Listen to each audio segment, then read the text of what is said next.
What has inspired you as a writer? I think what usually inspires like an individual poem is when I see or experience something that actually causes like a physical reaction in my body. So it can feel like you've been punched in the chest or feel like the hairs in the back of your neck are rising. And once I have that experience, I kind of know that's something I really want to write about. And I think that's because you kind of want the poem to have that final effect on somebody reading it as well. Because I think a poem should really like jolt you out of your normal way of seeing things. It should literally stop you in your tracks and really make you go like, wow. So I think you're starting from a good place if you're writing about something that has that effect on you. But I suppose it's more than that as well. I suppose a lot of my poems would come from very strong emotions like pain and anger. But also I suppose sometimes something that's just like exquisitely beautiful, but it's nearly so beautiful it's almost painful, you know, because that's a really strong emotion to write from. But I think it's kind of taking those emotions and transforming them into something else. Elizabeth Kubler-Ross in her books on death and dying said that if you see the canyons from the windstorms, you never see the beauty of the carvings. And I just thought that was such a beautiful idea and a beautiful image, and that's always stayed with me. So I think sometimes when I'm writing the poems, it is trying to see the beauty underneath all that, underneath all the original hurt and pain, and trying to really transform that and transfigure that in some way in the finished poem. Do you find writing therapeutic? I find writing really therapeutic. In fact, that's really, I think, why I started writing. I've never imagined in my life that I could be a writer, certainly not when I was younger, and I didn't start writing until my late 20s. And it was more or less I kind of fell into it because I was going through a tough time in my life. Well, I thought it was tough at the time. You don't know in your 20s what's to come. But I was kind of feeling a bit lost. I didn't know where I was going. And then I realised every night I was kind of starting to write that I didn't know where I was going. I started to write poems to trying to consolidate what I was going through. So that's when I realised that it really was therapeutic for me. It helps to get something out of your head and onto the page, and then the more you work on it, the more you really transform it into something else separate from you. So it's really strange because it's still got the truth of you and your emotional truth in it, but still somehow in that process you just separate it from yourself, and that makes it easier to look at and easier to deal with. Is it an organic or a methodical process, and what makes a good poem? I really think that a poem kind of has a life force of its own. It's nearly like it is a separate living organism. And I know Seamus Heaney talks about sonnet as being a living, breathing thing, and Ted Hughes has described writing a poem as capturing a spirit or capturing a creature, and I totally know what they mean because you just feel it has this life force of its own. So then when you come to try and constrain it and put some sort of form on it, you kind of have to do that without strangling it and while still keeping it alive. But I think that's really good, and it kind of that tension there and that conflict is really what makes a poem, because I think you can always feel that simmering under the surface, and there's always that feeling that, you know, if you tilt one way it can just all go horribly wrong, and it is this real balancing act. So that's what's exciting about writing poetry, but it's also exciting reading it because you know there's just that something simmering under the surface that you just can't quite grasp. What are the recurring themes in your work? What I write about tends to reflect my life, and unfortunately over the last wee while since I've been a writer there has been a lot of loss.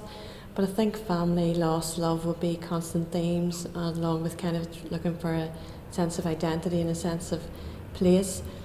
But I suppose again it's that therapeutic thing of trying to deal with the loss in some way. But it is also just a rich vein of emotion to write about. So it's not really that I chose to write about that, but it's a reflection of what's happening in my life. But I also think in my writing what I really want to do is kind of show people that they can survive, show people their strength, show people that they're much more than they think they are. And I've always wanted to do that in my writing, and I've always wanted to kind of change people's lives with my writing, which sounds like a very high and mighty thing to want, but that is generally what I want to do. What's the new book about? Pretty much family, love and loss, I'm afraid. Yeah, the new book is definitely about family, love and loss, along with kind of I think a bit of a side of it looks sometimes of the absurdity of modern life.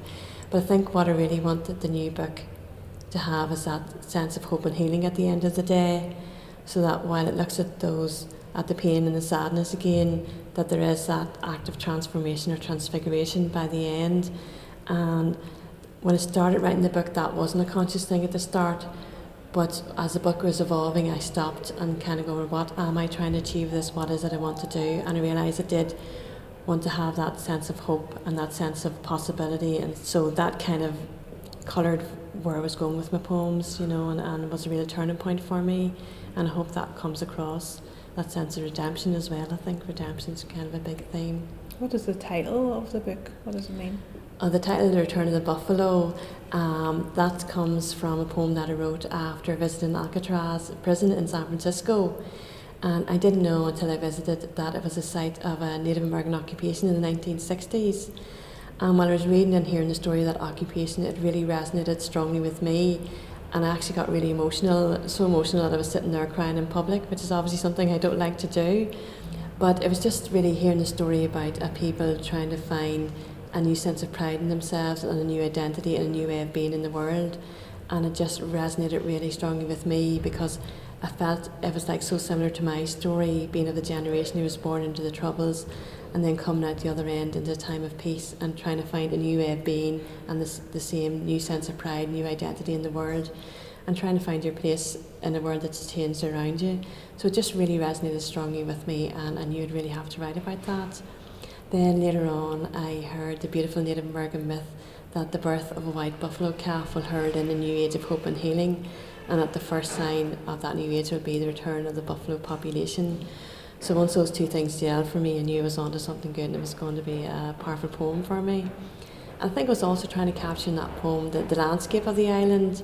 On one hand, it is like just this lump of rock in the middle of the ocean, but on the other hand there's so much more to it because you can feel this power and energy from it, and it just has this almost mythic feel when you're standing there on the island. So I was trying to capture that as well. So the final poem then, I thought this has to be the title of the book because there's just all those themes recurring through the book in that poem, about loss, about hope, about redemption, about possibility, and also about the sense of hope and healing, and that things can change around for you and that anything's possible. The book gives a sense that any challenge can be overcome. Is this a philosophy you live your life by? It's certainly a philosophy I write by, which is strange, because I really do want people to realise that they can overcome challenges, that you can survive anything, because I think we all have so much power in us that we don't even realise, and we're all capable of so much more than we ever think we are, and that's a really strong thing for me. And I suppose that is a philosophy in my life as well. I hadn't really thought of it as that, but yeah, kind of had to overcome challenges. So maybe in my younger days that wouldn't have been a philosophy, but certainly now these days, it's certainly something I'd like to try and live by anyway.